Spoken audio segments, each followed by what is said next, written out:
ꯑꯍꯥꯟꯕꯃꯛꯇꯗ ꯃꯤꯠꯌꯦꯡ ꯇꯥꯕꯤꯔꯤꯕ ꯑꯃꯗꯤ ꯇꯥꯕꯤꯔꯤꯕꯁꯤꯡꯕꯨ ꯅꯤꯔꯃꯂꯥ ꯊꯥꯡꯖꯝꯅ ꯇꯔꯥꯝꯅ ꯑꯣꯛꯆꯔꯤ ꯏꯀꯣꯛꯅꯣꯅ ꯈꯨꯔꯨꯝꯖꯔꯤ꯫ ꯄꯨꯗꯨꯅ ꯂꯥꯛꯆꯔꯤꯕ ꯑꯁꯤ ꯂꯥꯏꯚ ꯐꯣꯟ ꯏꯟ ꯄ꯭ꯔꯣꯒ꯭ꯔꯥꯝ ꯏꯁꯩ ꯈꯟꯕꯒꯤ ꯊꯧꯔꯝꯅꯤ꯫ ꯊꯧꯔꯝ ꯑꯁꯤꯗ ꯁꯤꯖꯤꯟꯅꯖꯔꯤꯕ ꯃꯣꯕꯥꯏꯜ ꯅꯝꯕꯔ 7005707808 ꯍꯥꯏꯔꯤꯕ ꯅꯝꯕꯔ ꯑꯁꯤꯗ ꯀꯣꯜ ꯇꯧꯕꯤꯗꯨꯅ ꯑꯗꯣꯝꯒꯤ ꯑꯄꯥꯝꯕ ꯏꯁꯩ ꯈꯟꯕꯒꯤ ꯈꯨꯗꯣꯡꯆꯥꯕ ꯋꯥꯍꯪ ꯔꯦꯗꯤꯑꯣꯒꯤ ꯃꯥꯏꯀꯩꯗꯒꯤ ꯊꯝꯖꯔꯤ꯫ ꯑꯃꯨꯛꯇꯪ ꯉꯟꯅ ꯅꯤꯡꯁꯤꯡꯖꯒꯤ 7005707808 ꯍꯥꯏꯔꯤꯕ ꯅꯝꯕꯔ ꯑꯁꯤꯗ ꯀꯣꯜ ꯇꯧꯕꯤꯌꯨ꯫ ꯑꯗꯣꯝꯒꯤ ꯑꯄꯥꯝꯕ ꯏꯁꯩ ꯈꯟꯕꯒꯤ ꯈꯨꯗꯣꯡꯆꯥꯕ ꯋꯥꯍꯪ ꯔꯦꯗꯤꯑꯣꯒꯤ ꯃꯥꯏꯀꯩꯗꯒꯤ ꯊꯝꯖꯔꯤ꯫ ꯉꯁꯤꯒꯤ ꯑꯍꯥꯟꯕ ꯀꯣꯂꯔꯁꯤ ꯀꯅꯥꯅꯣ ꯍꯥꯏꯕꯗꯨ ꯌꯦꯡꯃꯤꯟꯅꯁꯤ꯫ ꯍꯜꯂꯣ ꯍꯜꯂꯣ ꯇꯔꯥꯝꯅ ꯑꯣꯛꯆꯔꯤ, ꯃꯤꯡ ꯂꯩꯐꯝ ꯍꯥꯏꯕꯤꯌꯨ꯫ ꯇꯧꯖꯔꯛꯏꯕ ꯑꯩꯁꯦ ꯅꯝꯕꯣꯜ ꯊꯣꯏꯖꯤꯡ ꯆꯤꯅꯤꯡꯗꯒꯤ ꯍꯧꯑꯣꯏꯕ ꯃꯤ ꯄꯨꯊꯣꯛꯄꯅꯦ ꯃꯦꯗꯥꯝ꯫ ꯁꯥꯔꯤꯕꯣꯆꯧꯕ ꯀꯔꯤ ꯃꯊꯦꯜ ꯆꯥꯕꯤꯔꯒꯦ? ꯉꯁꯤꯗꯤ ꯉꯥꯀꯨꯞ ꯑꯣꯏꯅ ꯍꯣꯠꯅꯖꯔꯦ ꯃꯦꯗꯥꯝ꯫ ꯑꯗꯣ ꯀꯔꯤ ꯏꯁꯩꯅꯣ ꯈꯟꯕꯤꯗꯣꯏꯁꯤꯕꯣ? ꯁꯩꯗꯥꯡꯕꯤ ꯍꯥꯏꯔꯤꯕ ꯐꯤꯂꯝꯗꯒꯤ ꯃꯄꯨ ꯈꯪꯍꯟꯗ ꯂꯣꯟꯅ ꯂꯧꯕꯒꯨꯝ ꯍꯨꯔꯥꯟꯗꯅꯤ ꯍꯥꯏꯔꯁꯤꯔ ꯍꯥꯏꯔꯤꯕ ꯏꯁꯩꯗꯣ ꯑꯝꯇ ꯈꯟꯖꯒꯦꯕ꯫ ꯑꯗꯣ ꯀꯅꯥ ꯀꯅꯥ ꯇꯥꯃꯤꯟꯅꯒꯗꯣꯏꯅꯣ ꯍꯥꯏꯕꯤꯌꯨ꯫ ꯃꯌꯥꯝꯒ ꯄꯨꯜꯂꯞꯅ ꯑꯣꯏꯅ ꯂꯥꯏꯞ ꯆꯥꯠꯇ ꯂꯩꯕꯤꯔꯤꯕ ꯁꯤꯒ ꯇꯥꯃꯤꯟꯅꯔꯒꯦ ꯃꯦꯗꯥꯝ꯫ ꯏꯁꯩ ꯈꯨꯗꯣꯜ ꯇꯝꯖꯒꯦ, ꯍꯣꯏ ꯍꯣꯏ ꯃꯦꯗꯥꯝ꯫ ꯃꯌꯥꯝ ꯄꯨꯟꯅ ꯇꯥꯃꯤꯟꯅꯁꯤ꯫ ꯁꯝꯐꯥꯕꯤ ꯐꯤꯂꯝꯗꯒꯤ ꯏꯁꯩ ꯈꯨꯗꯣꯜ ꯇꯝꯖꯒꯦ, ꯃꯌꯥꯝ ꯄꯨꯟꯅ ꯇꯥꯃꯤꯟꯅꯁꯤ꯫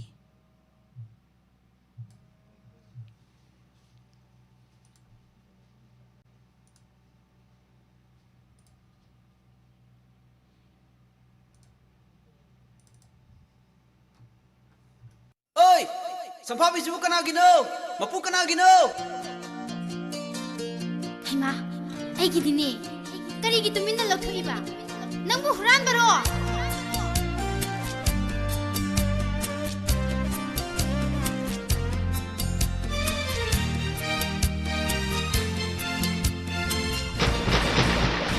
Mapu kanghanda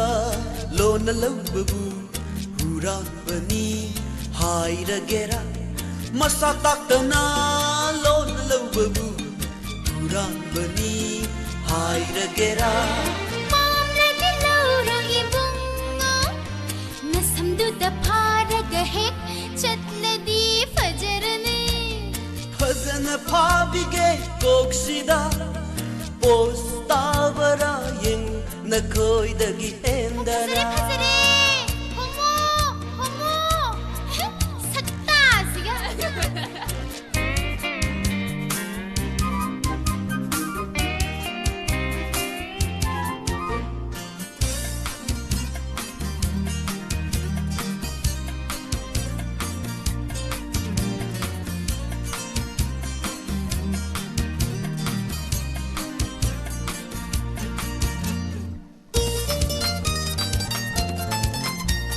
Harau kumhai matamda yausam thabal chombada Harau kumhai matamda yausam thabal chombada Nakoi gi pakoloi oi hanba Nakoi gi volunteer oi hanba Tamoi se pende soningi Sakina soningi Karigi saunini ba? 양치 사운자니다. lamlan mapakang kanaga kutka kut samna mitka mitjana oh mitka mitjana nushi wari saduna chong bathabal puraga ai khoi gi mita Mitra ka dorage? ai drop se mitda hape he Kalachau chakchau kalachau chakchau Lai kai wang mai di lo ninda kai lan da kai Kudai street ai no kudai kai to ri Lai kai de hero sabadi Lai kai de hero sabadi Kanaroi ne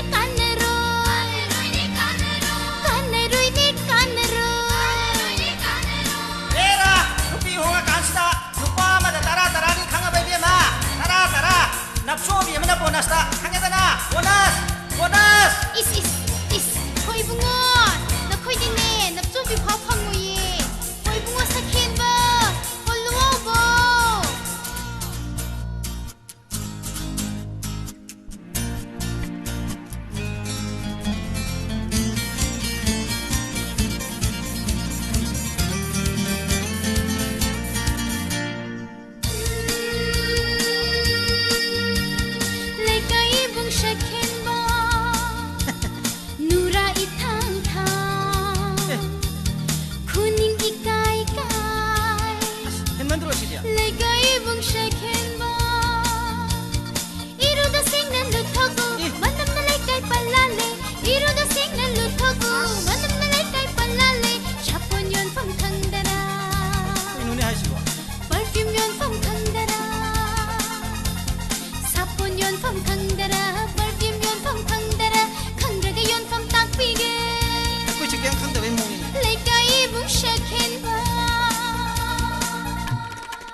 baro yeng da baro sakhen bi ichal koi ming sel da na sakto yeng da baro tira su paza boy ning bani hanjin yeng ning bani tira su paza boy ning bani yeng bai pen ba nai da bani hanjin yeng ning bani Ming chen yeng ra kai na he pa khang lu wa ba o khning kai o khning kai o kalat sa wo che to yeng wo sak sa wo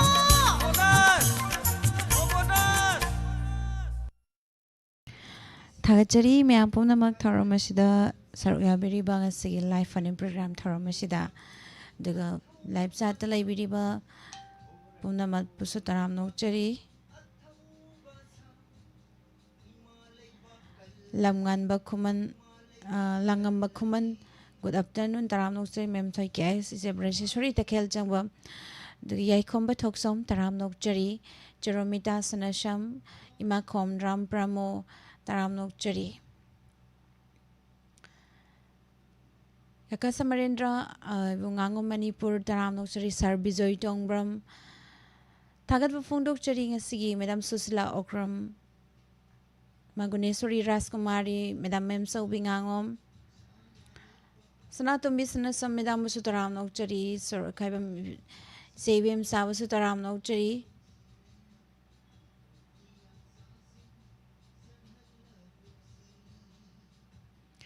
Thagachari myam pumnamak Ketramium Sangita Taram Nokchari Ima Bino Konjengbam Taram Nokchari Sar Mahendra Mudum Devan Ketramayum Taram Nokchari Makatarakba Kolar Lokachage Aduga Facebook page Tale Bidiba Assembly Rubema Taram Nokchari Ima Vinasaki Devi Athopam Penning Thousand Snatomba Sweden Sangbam Taram Nokchari good afternoon Bisesor Thangjam Ibung Bisu Taram Nokchari James Irengbam Livestream Basanta Taram Nokchari Makatarakpa Kola Lokachage Hello Taram Nokchari Ming Life from Highview Chandra Kong Dagi Tinkai yes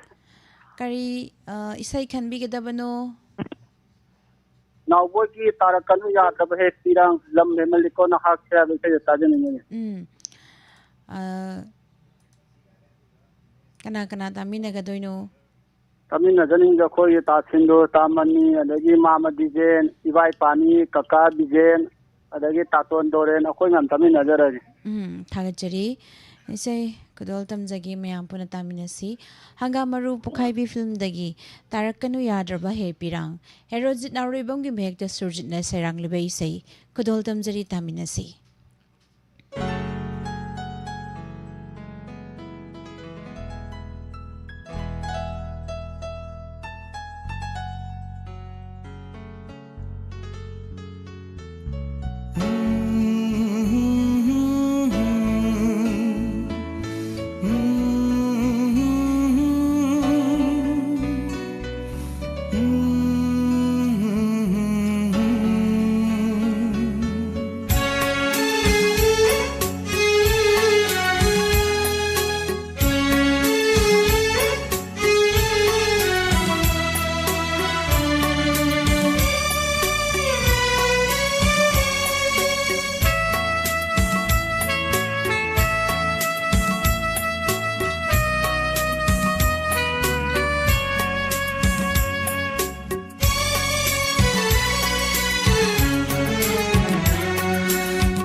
Wakal nangsu hak mali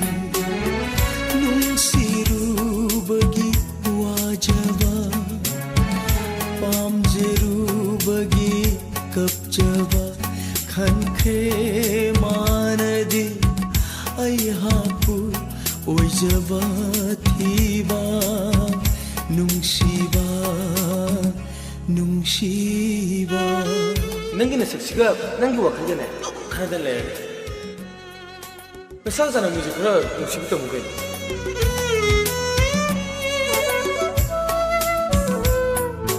दानोंगिंदी तुपी मसक फजबा कायदे फंगनेगेने नसक हायरे खुथीमा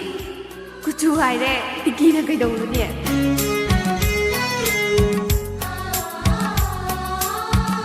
इतना इखिबा मये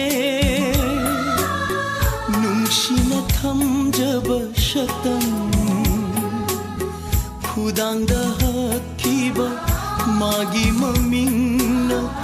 ओइरे ngasidi yeknawa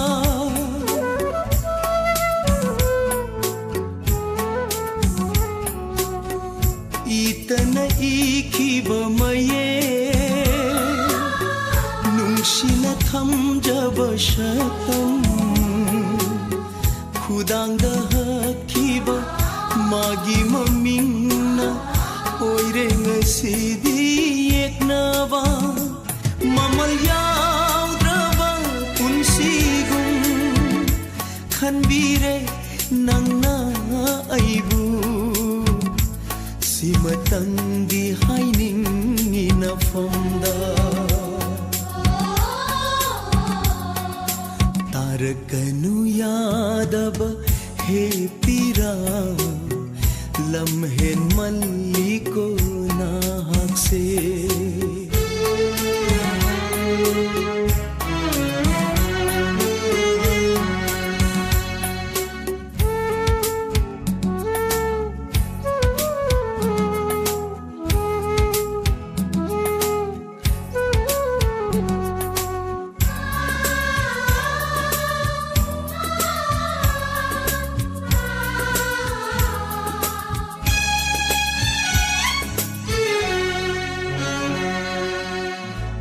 chật cai ra ba punsi se mami sham lak le tak na amuk lak laro punsi bashant na ken tha khata oi haure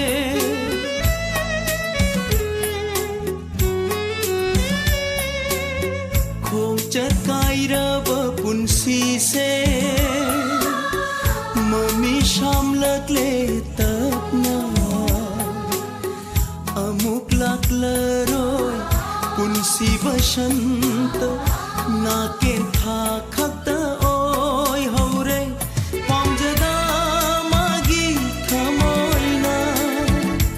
in thopira basu aibu yai favat oishanu mahati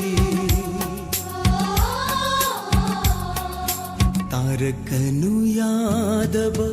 he pira lamhen malliko na hakse khalluranu yadaba he wakhal wakhal nangshu hak malli nungsirubagi wajaba pamjarubagi kapchaba खनखे मानदे अयहापु ओइजबा थीबा नुंगशिबा नुंगशि थागचरी ma'am पुमनमक थौरम असिदा सरुक याबिरिबा थमजरिबा थौरम लाइव फोन प्रोग्राम मैमना सरुक याबिरी सिजना जरिबा मोबाइल नंबर 7005707808 सुर कुमार कैसाम तराम नोकचरी इसे से तारगा आई पुंसी युम पालर यारबुल लंगम खुमनजे करिगिनो अदुक लब वारिब अमा लौरिबा थागचरी पदमा खेत्रिम मैं इमा Basu तराम नोकचरी गिटारानी Saikhom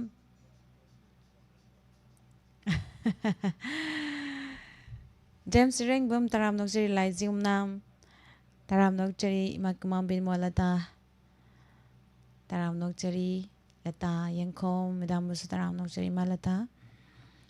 thagacheri chelang lendona sem daga Facebook page ta leiriba punamak busu tarak takhelambam Jeff taram nokjeri nungsi thoiba lai mantamai mom sayam phajai nungaina tamina si hai samananda sanasham taram nokjeri thagacheri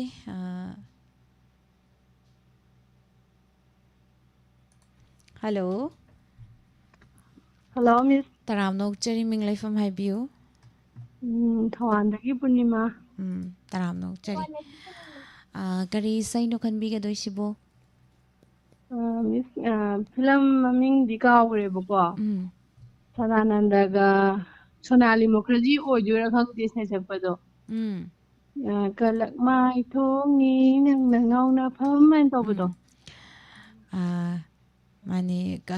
Rani Mukherjee Sonali Mukherjee hai ba Rani Mukherjee nati ho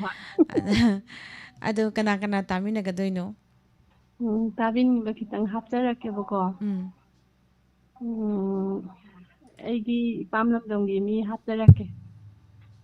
aigi inama tampha adigi aigi ibum borje aduga aigi Ranjana adigi itei Sanatomba aigi ima mema aigi baba maga aduga aigi ta thing hajarake aigi sanupa Thanathoi aduga sanupa Thothoi sanupi Lalaima aduga aigi ipuroiba Amuthoi asisingde ulap tajarake thagacheri sai kadal damjage meham puna taminasi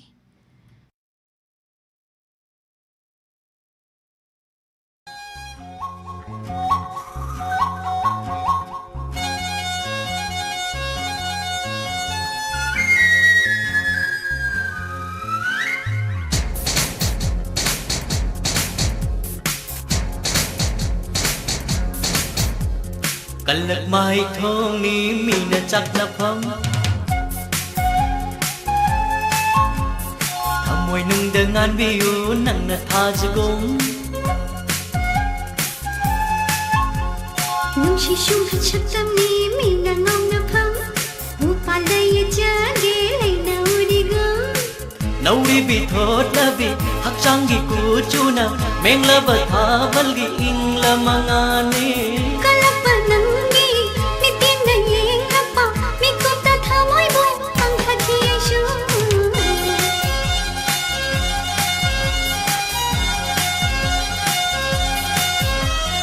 Kalak mai thong ni mina chak na pham Thamoi nung dengan biu nang na tha jagong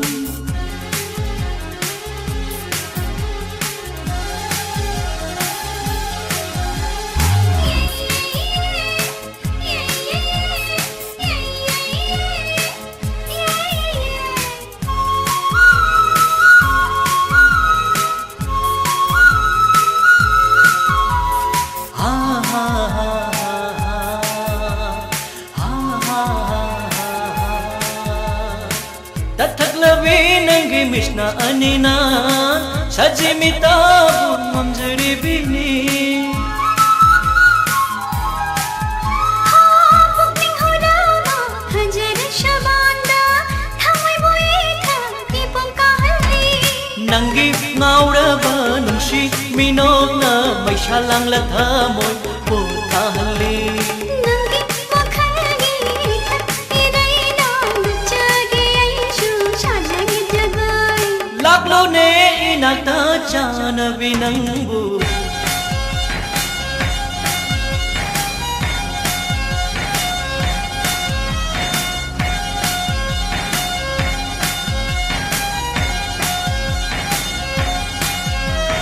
Kalak mai thong ni mina chak na pham Thamoi nung dengan biu nang na tha jagong Nung shi shung hat shatam ni mina ngom na pham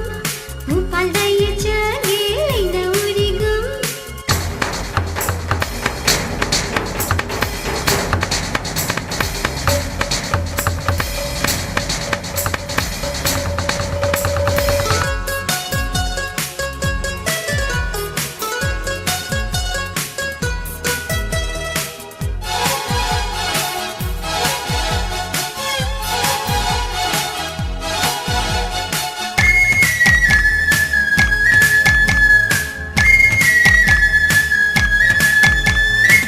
Thamoygi paglaba ipaki aida takrene nangi nungsi mirendi Thamoy daye klamang nungsi shatami Koklaro chondo na may naisingna Nangi hajaba namigi oirabasu nangi nungsi badi aitagini aigi Nangi hajaba namiga pamnarasu nangi nungsi badi aitagini aigi Hadok noi mapukuding chanabi nangbu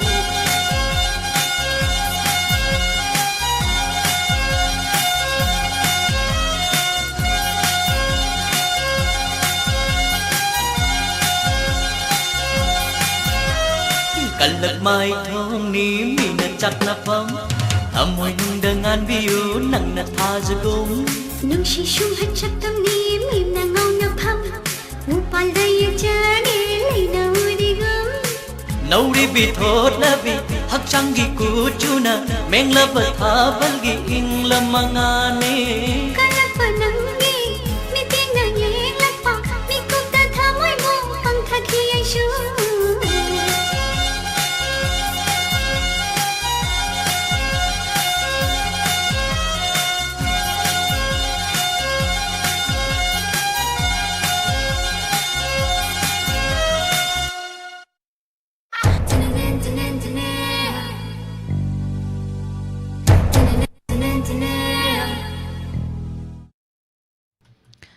Tagachari mya pomna magtharoman sida saruk yabiriba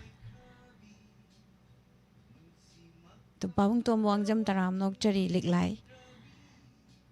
tharoman sida saruk yabiriba tongan platform singda jeng tabiriba pomna mag goroba kuman rabi posangbam taram nok chari Hello Hello taram nok chari minglai from habiu Miss Niramala ay thawsom lawai dagi Heramani Songthamni Oza taram nok chari kari sai khan bidoino ꯑꯩꯈꯣꯏꯒꯤ music ꯁꯣꯡꯗ bullet bullet bullet bullet ꯇꯧꯕꯗꯣ ꯑꯗꯨꯏꯗꯨ ꯑꯝꯇ ꯇꯥꯖꯒꯦ ꯑꯁ ꯕꯨꯂꯦꯠꯁꯦ ꯀꯃꯥꯏꯅ ꯇꯥꯅꯤꯡꯉꯥꯏꯅꯣ ꯑꯣꯖꯥ ꯑꯁ ꯀꯩꯅꯣ ꯃꯥꯒꯤ ꯕꯂꯥꯅ ꯑꯦꯛ ꯇꯧꯕꯗꯨꯗ ꯐꯖꯈꯤꯕ ꯑꯗꯨ ꯁꯨꯝ ꯇꯥꯅꯤꯡꯉꯦ ꯅꯤꯡꯁꯤꯡꯉꯛꯏꯅꯤ ꯍꯣꯏ ꯌꯥꯏ ꯑꯗꯨꯝ ꯄꯥꯕꯨꯡ ꯍꯣꯏꯒꯤ ꯆꯍꯤ ꯑꯗꯒꯤ ꯑꯣꯖꯥꯒꯤ ꯆꯍꯤꯁꯤꯅ ꯁꯨꯝꯕ ꯏꯁꯩ ꯇꯥꯅꯤꯡꯉꯛꯄꯁꯤꯁꯨ ꯑꯗꯨꯝ ꯀꯩꯁꯨꯝ ꯀꯥꯏꯗꯦ ꯋꯥꯈꯜꯁꯤ ꯅꯍꯥ ꯑꯣꯏꯊꯣꯔꯛꯏꯅꯤ ꯆꯍꯤꯒꯗꯤ ꯆꯥꯟꯅꯗꯦ ꯆꯍꯤ ꯍꯨꯝꯐꯨ ꯍꯦꯜꯂꯦ ꯍꯨꯝꯐꯨ ꯍꯦꯟꯕꯒꯤ ꯁꯔꯨꯛꯇꯣ ꯑꯝꯇ ꯌꯥꯒꯦꯅ ꯇꯧꯅꯤ ꯁꯨꯝ ꯐꯪꯗꯦ ꯑꯇꯩꯁꯦ ꯑꯗꯨ ꯌꯥꯏ ꯑꯗꯨ ꯌꯥꯏ ꯑꯗꯨ ꯀꯅꯥ ꯑꯗꯨ ꯇꯥꯕꯤꯅꯤꯡꯕ ꯑꯃꯗ ꯍꯥꯞꯆꯔꯛꯀꯦ ꯄꯨꯟꯁꯤꯗꯒꯤ ꯇꯣꯂꯦꯜꯅ ꯑꯃꯅꯦ ꯗꯕꯔꯣꯠꯅꯦ ꯑꯗꯒꯤ ꯇꯅꯧꯕꯤꯅ ꯇꯣꯂꯦꯜ ꯅꯨꯄꯤꯅꯦ ꯑꯗꯒꯤ ꯊꯧꯒꯥꯝꯒꯤ ꯅꯤꯡꯇꯥꯏꯅꯦ ꯊꯧꯁꯣꯝ ꯆꯥꯎꯕꯅꯦ ꯑꯗꯒꯤ ꯈꯦꯇ꯭ꯔꯤꯃꯌꯨꯝ ꯁꯥꯟꯇꯤꯅ ꯑꯃꯅꯦ ꯃꯣꯏꯁꯤꯡꯗꯨꯒ ꯄꯨꯂꯞ ꯆꯥꯃꯤꯟꯅꯔꯁꯤ ꯃꯤꯁ ꯊꯥꯒꯠꯆꯔꯤ ꯏꯁꯩ ꯈꯨꯗꯣꯜ ꯇꯝꯖꯒꯦ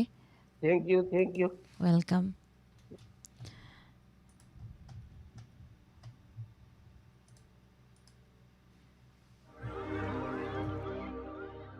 ꯅꯣꯡꯃꯩ ꯕꯨꯂꯦꯠꯅꯤ ꯑꯩꯅ ꯅꯍꯥꯛꯀꯤ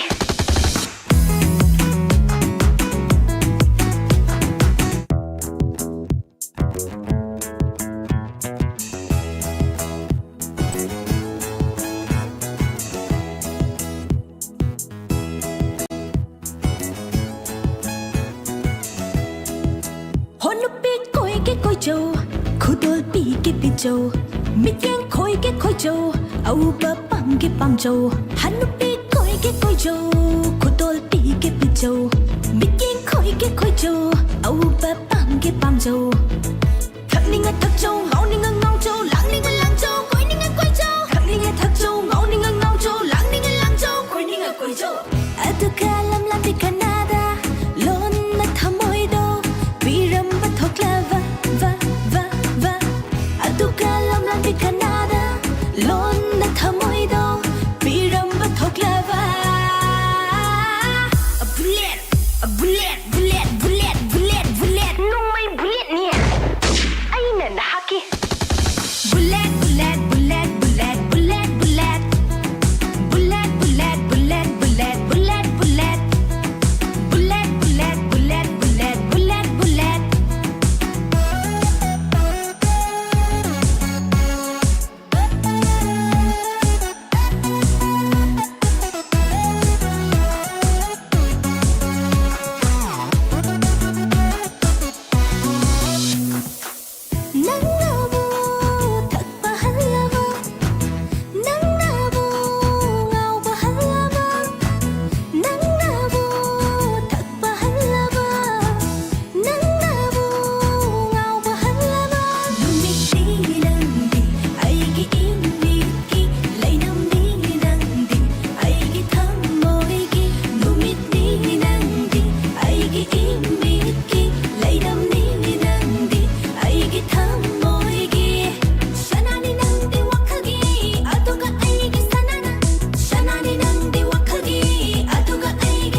के खोई जो औबा पाम के पाम जो हनुपी कोई के खोई जो खुदोल पी के पी जो मिट्टी खोई के खोई जो औबा पाम के पाम जो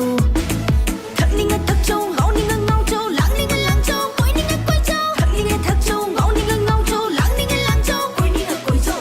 अदुका lam di Canada lon na thamoy do biram ba thokla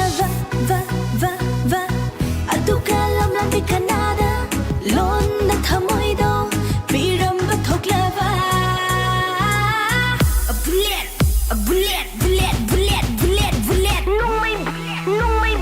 nung may bullet niya ay na nahaki bullet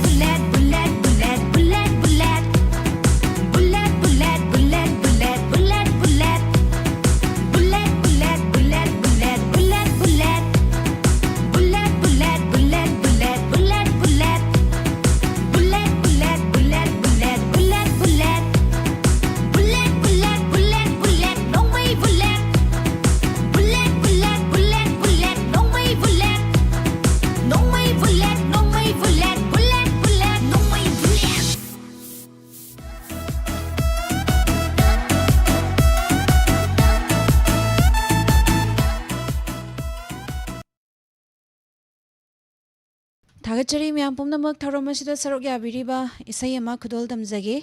मथंग सिदी इसै से सक्तबा कुइरबा इसै अमा सक्जगे म्याम सिगी लाइबिरिबा मदि लाइव लिंक्सिन बिरिबा पुमनमक पसु तराम नौचरी नौना लिंक्सिन बिरिबा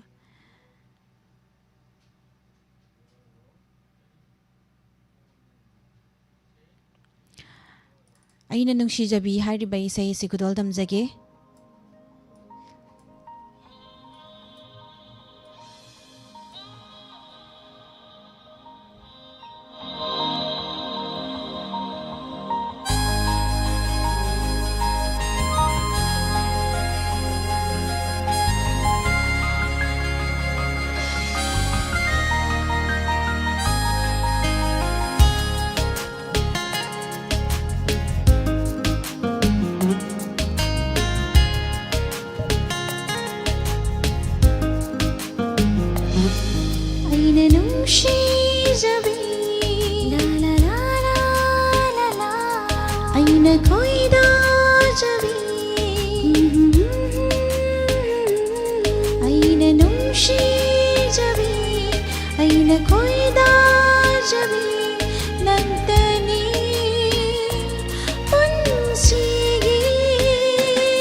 she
थागतचरी इचे Nandini अमदी लमगान बमैतै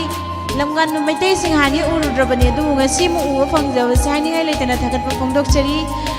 YouTube da lupa lising amamam kapirakpa haningai leitana थागतप फोंदोकचरी तौरु तौरु थबक खुदिंगमक्ता माइ पाकपा ओइबिउ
थागतचरी म्याम पुमनमक इसै सिदा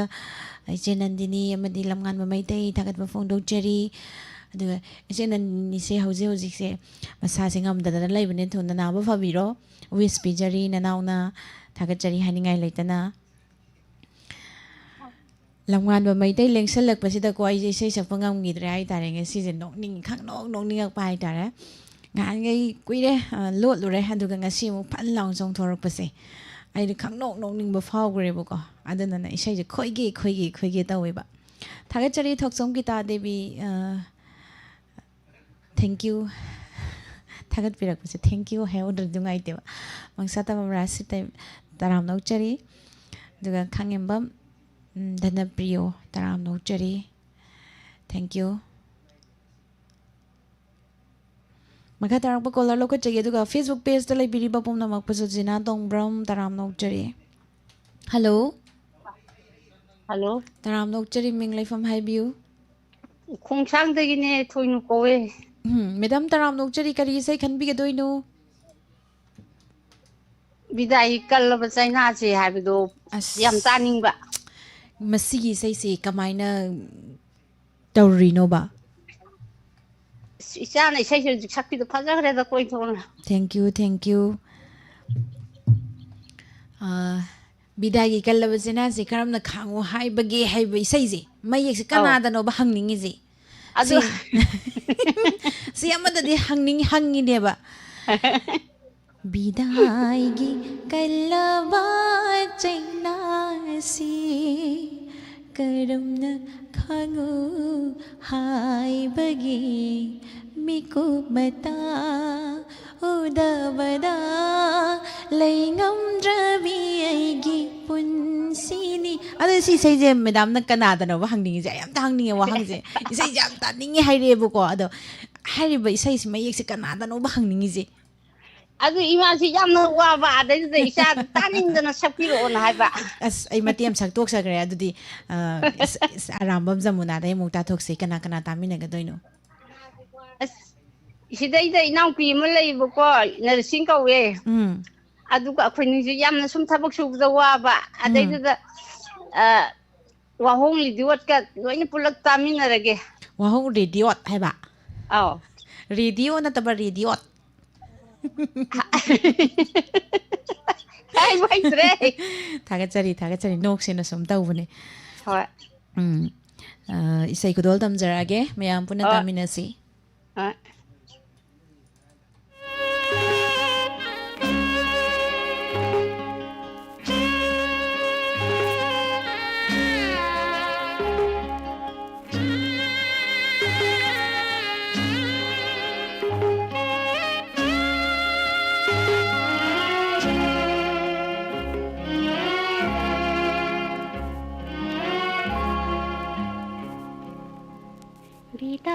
गी कल्लाबा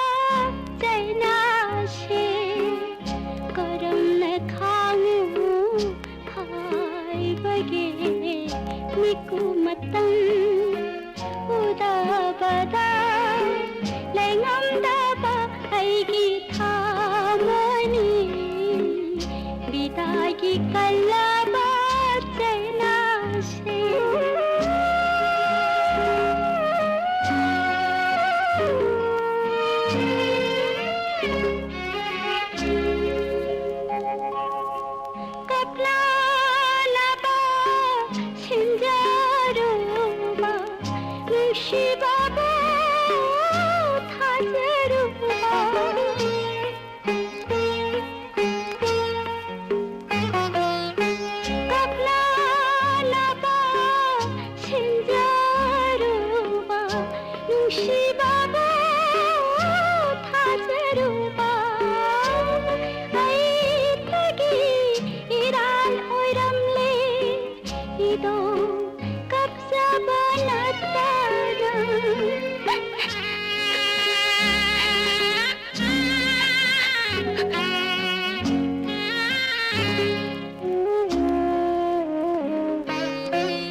होइमा इसै सिदि कैनोम तौई अदो इसै से सेट ओइबे इसै थमोइ काइबे इसै तारस आइदिने आइगी थमोइ सिनने सेट ओइबे यादबा एकत नोकनिंगबा कमाइ तौबनो खंगदे मयामसु तौब्रदि खंगदे को आइ थंदरदि खंगदे थागचरी हनिगाइ लेतना थरमसिदा सरुक याबिरिबा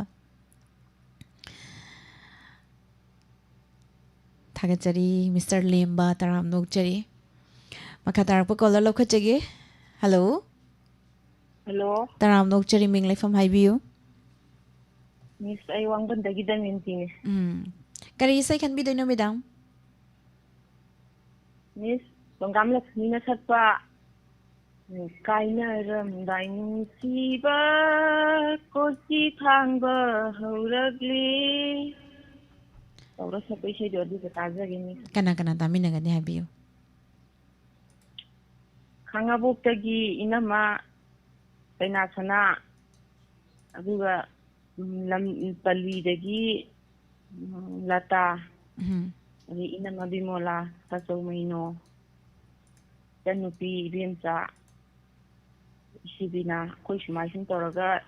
ꯍꯦꯂꯦꯟꯒ ꯏꯪꯆꯥꯟꯗꯅꯤꯒꯤ ꯈꯤꯇꯪ ꯍꯥꯞꯆꯍꯟꯈꯤ ꯑꯩꯈꯣꯏꯉꯩ ꯁꯨꯃꯥꯏꯅ ꯇꯥꯃꯤꯟꯅꯖꯔꯒꯦ ꯊꯥꯒꯠꯆꯔꯤ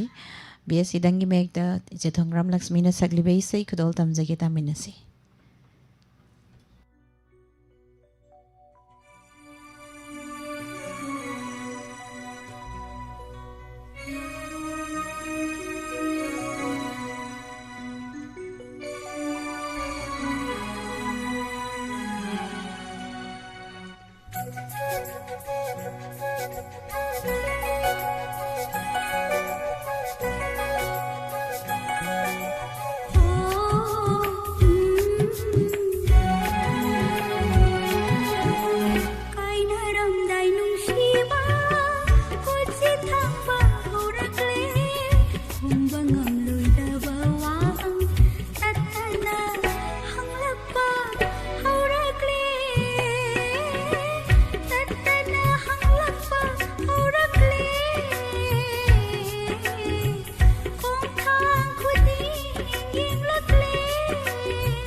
Shoi roi nang shu kai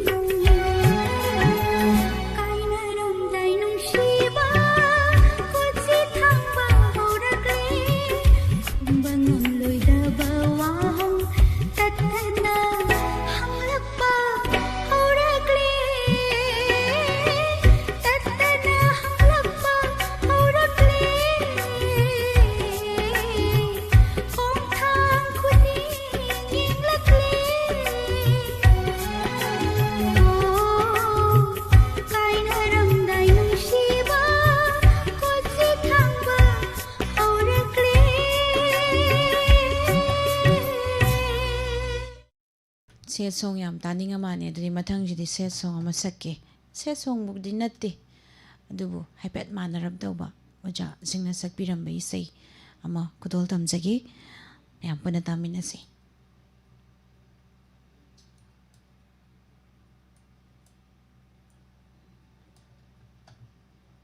थागतचरी ma'am पुनमक असि live लेंसिन बिरिबा पुनमक पुसुताराम नौचरी थागतप फोंदोकचरी ngasi je sai je sakpada soige tawbuko adana ai control da saksage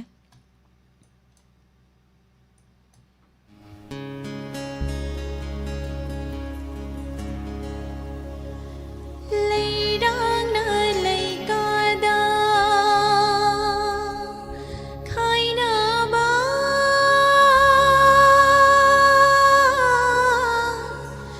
leinam na thamoida leihaba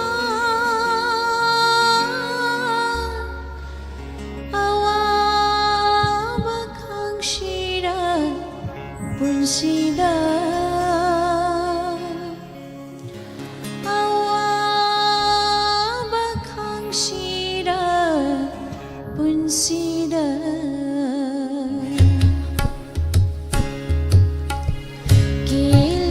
समझी गिलैरानी तार बलैरानी चैनारा अवाबत मोय गिलै मायदा केलब समझी गिलैरानी तार बलैरानी चैनारा awabak moy gilay maida kilab samji gilay rani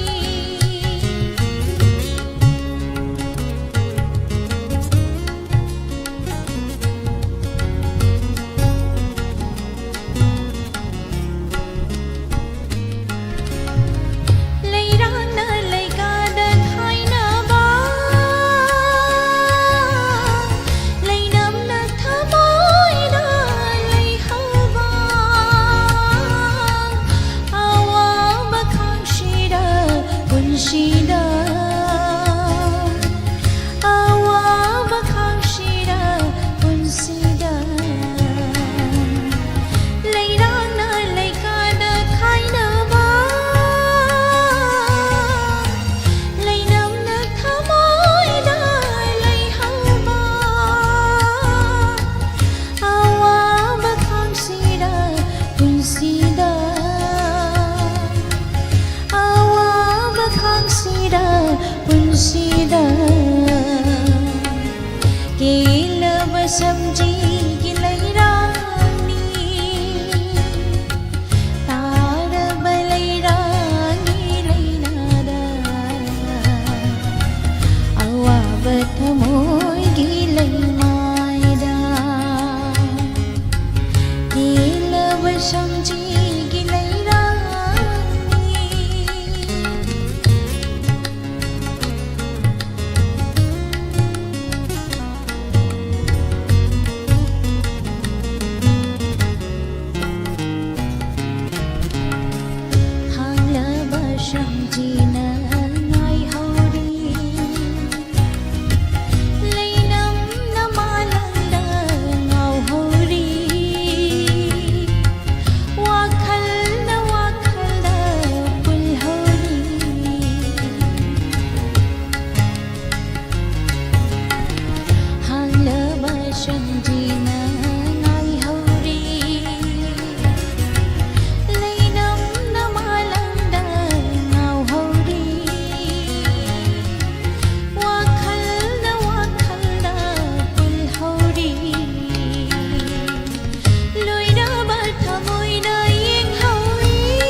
कमदवी नोइना नुंगाई तबा वाखन नुंगाई तबा इसे मैम खंजलकपगिनी अइना सईजे कनामतना नत्ती मयामनने थागचरी मैम पुनम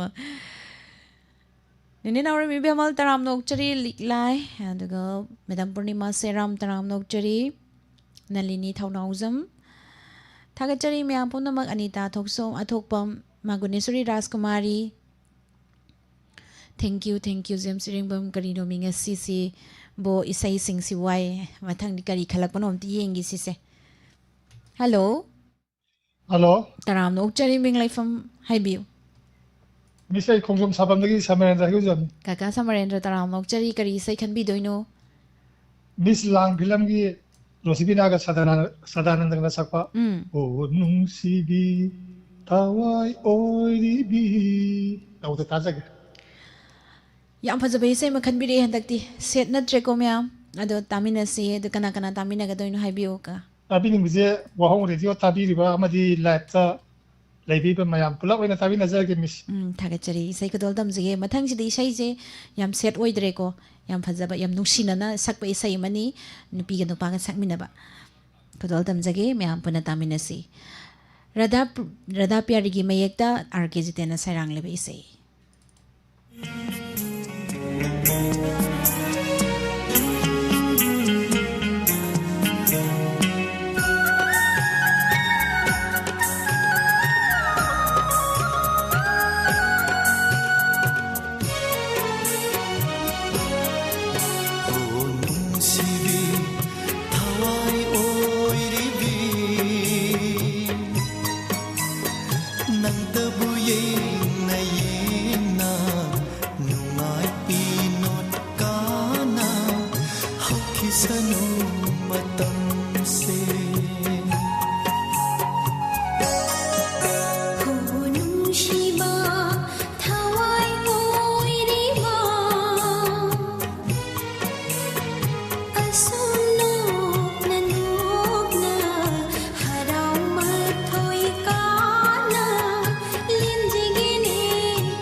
थागतचरी मैम पुनमक कसी अरोइब कलर लौखटजगे करी से खले हैबदे मिनसी हेलो हेलो हेलो ताबिरब्रो हेलो आइनदी ताजरेको हेलो हेलो मिस तराम नोकचरी मिंग लेफम हाइबियो मिस औ ताजरे मिस ए खंगबो मोरांग पलिदि निंथेम खुद्रा फमनि मिस बुनिंग थेम करी से खनबि दोइनो करी से खनबि दोइनो इबुंग निंग थेम रियो खिदा लेथबियो रियो लेखौ हायबा हेलो मिस करी से खनबि दोइनो मिस ए खंगबो मोरांग पलिदि निंथेम खुद्रा फमनि मिस करी से खनबि दोइनो सोमा अमदि नावबोयानि पुन सकपा थवाइना ताबा नुसिबा नंसे ताजागि मिस कना कना तामिना दोइनो मिस ताबिन मखर हाइजरके ककिंग दगी इसन थादोय दुगा खंगबो खोलाफम लेकाइदगी मरुमनि माइ मैतै इमा तुमिनौ अदुगा वांजिंग दगी बसंती लेफ्ट साइड ले बिसिंग पुन तामिना जागी मिस यावना जदि से कुदोल लमजरगे म्याम पुन तामिनर सिंग असि अरोइब कॉलर नि थागतचरी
जलक्दै थानिलगुम निंथिरबि माइथुंसे जलक्दै थानिलगुम निंथिरबि माइथुंसे ओइखिबा यारोइ कनागिसु ओइखिबा यारोइ कनागिसु आइगिनी आइगी इथंतगी पाखत खिनु पाखत जावा पाखत खिनु पाखत जावा नरनी ऐसे नंगी नुशिबली सिंगाग्लसु उखिबा यारोइ Hawaina taba nungsibi nangi Hawaina taba nungsibi nangi Nungsibana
lang lakta khoi mona laikada lot pagum ngau jage pun si chupa lai hi gum thalaba lai nam lakta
Jari miyam punamak sige thawram asibu saruk ya biriba tongan ba platform singda mideng ta biriba punamak thagat ba phone dok jari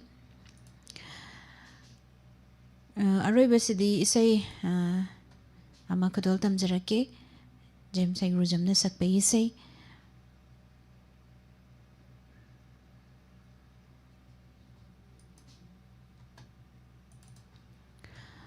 waksingi ulen hariba isai si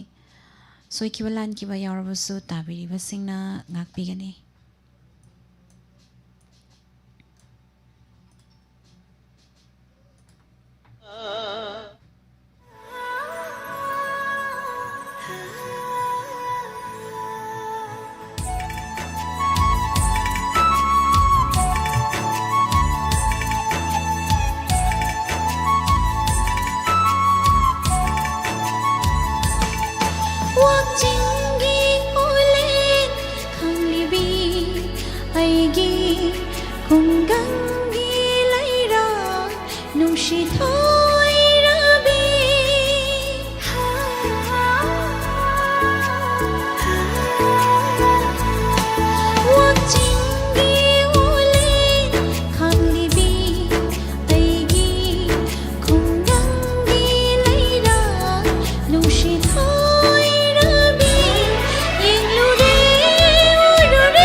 Thagacharing Jainandini amuka isai asida lupa lising ama YouTube ja kapirakpa haringai leitana thagatpa phongdokjari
ꯐꯣꯡꯗꯣꯛꯆꯔꯤ ꯃꯌꯥꯝ ꯄꯨꯝꯅꯃꯛ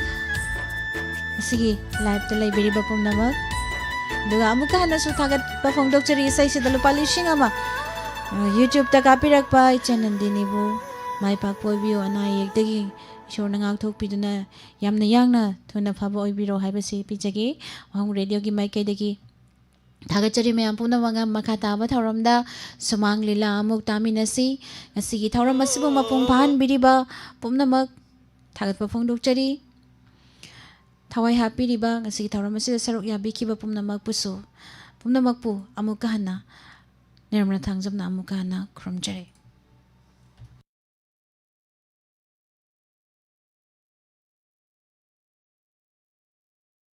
ꯁꯤꯖꯥ ꯍꯣꯁꯄꯤꯇꯥꯜꯁꯅ ꯆꯍꯤ ꯅꯤꯐꯨ ꯆꯨꯞꯅ ꯃꯤꯌꯥꯝꯒꯤ ꯁꯦꯕꯥ ꯇꯧꯖꯔꯛꯄꯒ ꯂꯣꯏꯅꯅ Shija health check ꯄꯦꯀꯦजेस ꯀꯌꯥ ꯑꯃ ꯑꯍꯣꯡꯕ ꯃꯃꯜꯗ ꯍꯦꯜꯊ ꯆꯦꯛ ꯇꯧꯍꯧꯅꯕꯒꯤ ꯈꯨꯗꯣꯡꯆꯥꯕ ꯄꯤꯖꯔꯤ ꯁꯨꯞꯅꯒꯤ ꯂꯨꯄꯥ 2,900 ꯍꯧꯗꯨꯅ ꯃꯄꯨꯡ ꯐꯥꯕ ꯍꯦꯜꯊ ꯆꯦꯛꯑꯞ ꯇꯧꯊꯣꯛꯄꯤꯗꯨꯅ ꯏꯁꯥꯒꯤ ꯍꯛꯆꯥꯡꯕꯨ ꯐꯅ ꯊꯝꯅꯕꯒꯤꯗꯃꯛ ꯈꯨꯗꯣꯡꯆꯥꯕ ꯑꯁꯤ ꯂꯧꯕꯤꯍꯧ ꯑꯀꯨꯞꯄ ꯃꯔꯣꯜꯒꯤꯗꯃꯛ 9007900794 ꯅꯠꯇ꯭ꯔꯒ 9611609611 ꯑꯃꯁꯨꯡ